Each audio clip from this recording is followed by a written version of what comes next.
Are you looking for peace of mind at your doorstep? Look no further. With the Blink Video Doorbell, your home's entrance is always within your control. Check out the link in the video description to learn more and get your Blink Video Doorbell on Amazon. Your home is in your hands. The White House was forced to make yet another embarrassing clarification after Press Secretary Karine Jean-Pierre told reporters that a meeting between the president's personal physician and a neurological specialist was not related to Joe Biden's personal care. In fact, it was part of Biden's annual physical, as she later had to admit. It is the most recent gaffe by officials as the nation's oldest president fights for his political life amid questions about his fitness for the job.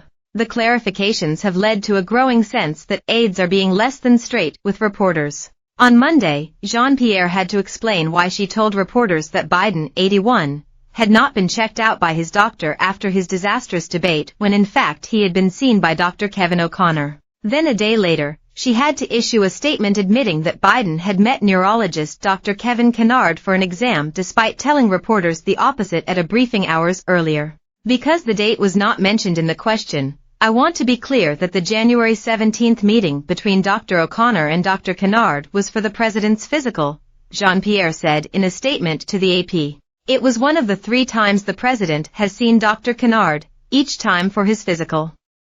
The findings from each exam have been released to the public. The White House has stumbled to explain Kennard's frequent visits to the White House ever since they became public at the weekend.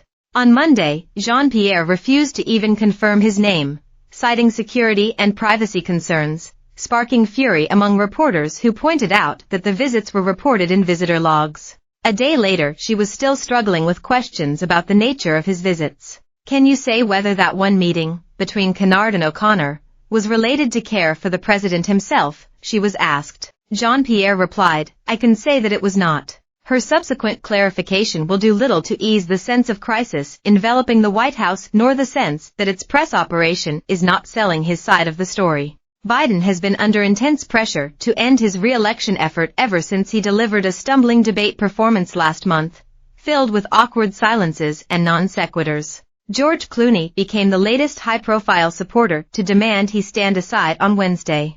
Biden's health has dominated the daily White House press briefing. But on Monday, it was Jean-Pierre who was immediately under scrutiny amid accusations that officials were being less than transparent. My first question to you is on the credibility of this White House when it comes to talking about the president's health, is how the Associated Press's Zeke Miller, former president of the White House Correspondents Association, opened things up. She insisted she had not meant to give misleading information when asked if Biden had had a checkup after the debate. I did not mean to steer anybody wrong. I was still thinking about the medical exam. I was still thinking about the physical, she said. That's how I answered the question. Things only became more acrimonious later when she was asked about why Kennard had made 8 visits in 8 months. She said she could not comment for security and privacy reasons. You're not answering a very basic, direct question, shouted Ed O'Keefe of CBS News. I am telling you he has seen a neurologist 3 times, the press secretary said, explaining that he had been examined by a neurologist each time he had a physical. So that is answering that question. But what about Kennard's visits? Were they what she was talking about? I hear you guys, hold on a second, said Jean-Pierre. There's no reason to get back and go back and forth with me in this aggressive way. It was only later that evening that the White House set the record straight, explaining that Kennard was indeed the physician who conducted the neurological examination of the president for his annual medical.